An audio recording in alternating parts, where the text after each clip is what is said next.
Olá! O convite de hoje é para a gente fazer uma jornada para dentro, para bem longe do barulho da vida moderna, em direção a um espaço de paz profunda. Vamos explorar juntos o que é a meditação e como ela pode nos guiar por diferentes estados de consciência até um lugar de pura unidade e clareza. Nossa viagem começa agora. Pois é, essa citação ela resume muito bem o ponto de partida de muita gente, né? Essa sensação de estar meio à deriva, num mar de estresse e distração, é uma experiência quase universal hoje em dia. A gente se sente desconectado de nós mesmos, do mundo, e é desse sentimento compartilhado que a nossa exploração começa. Antes de a gente encontrar a calmaria, a gente precisa primeiro entender a tempestade. Então, a primeira parte da nossa jornada é identificar a fonte dessa turbulência interna, aquilo que nos mantém presos em ciclos de preocupação e ansiedade. As tradições budistas têm um nome maravilhoso para esse estado mental: a mente de macaco. Imagina só um macaco pulando de galho em galho, sem parar, inquieto, nunca em paz. Essa é a nossa mente na maior parte do tempo, pulando de um pensamento para o outro, de uma preocupação para a próxima, num ruído mental que não para nunca. E o custo dessa mente inquieta é alto, viu? A mente de macaco não só reage aos problemas, ela inventa problemas. Ela se cansa com o próprio falatório, julgando tudo e todos.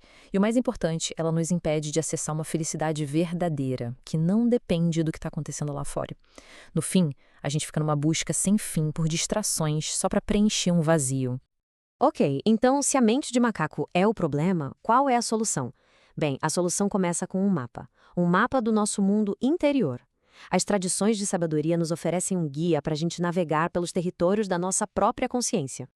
Olha, esse aqui é um mapa simplificado, inspirado no trabalho do filósofo Ken Wilber.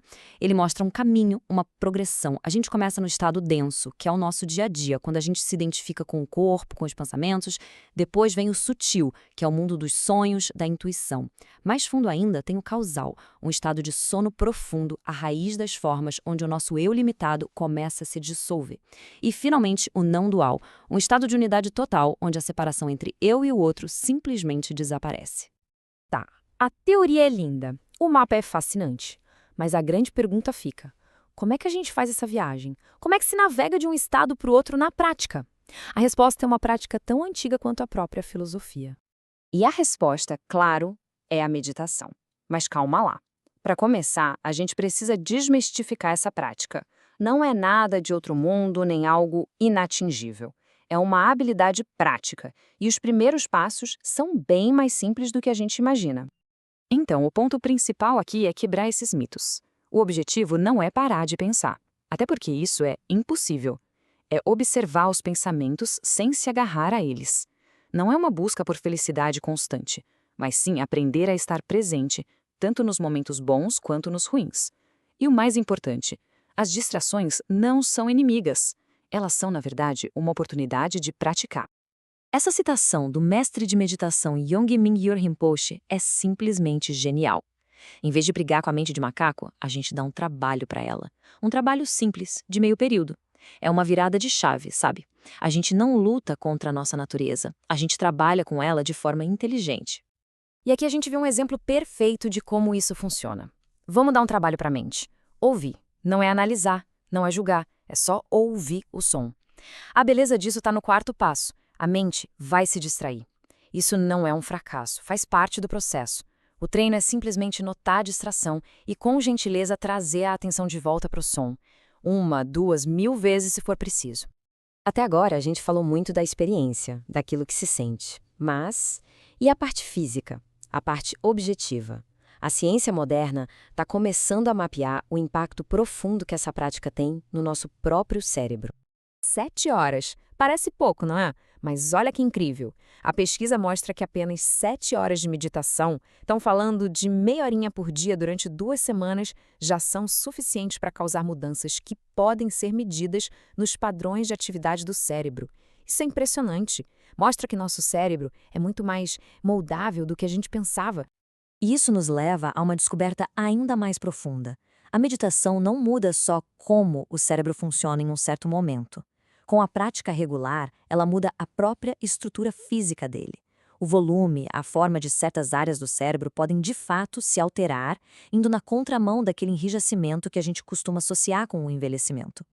Ou seja, a gente tem uma transformação em duas frentes. Na parte funcional, a gente fortalece os circuitos da atenção e do controle emocional. É como malhar o cérebro na academia. E na parte estrutural, a gente está literalmente esculpindo um cérebro mais resiliente e flexível com o tempo. É a neuroplasticidade acontecendo na nossa frente. Agora que a gente já viu a prática, já viu a ciência, vamos voltar lá para o topo da montanha, para o destino final do nosso mapa da consciência. Vamos explorar o que significa despertar para um estado de unidade. Turiya Theta, ou consciência não dual, é quando a fronteira mais fundamental que a gente conhece, aquela que separa o eu do resto, simplesmente se dissolve. Não sou eu olhando para o mundo. O eu e o mundo viram uma coisa só. É o fim da separação. E essa citação de um mestre zen é a ilustração poética mais perfeita desse estado. Lembra da meditação do som? No começo, tem eu ouvindo o sino. Mas no estado não dual, essa divisão some. Existe só a experiência pura do som, o toque em si. O eu e o sino se fundem naquele acontecimento. O que isso significa na prática é algo gigantesco. Como dizem as Upanishads, onde quer que exista um outro, existe medo. A maior parte do nosso sofrimento vem dessa sensação de ser um eu separado, vulnerável num mundo outro, que pode ser ameaçador. Se essa separação é uma ilusão, então a própria raiz do medo começa a se dissolver. A gente se torna um com o todo. E a gente termina com essa reflexão. E se a prática mais simples, como apenas ouvir um som, e o estado mais elevado de consciência não estiverem tão distantes assim?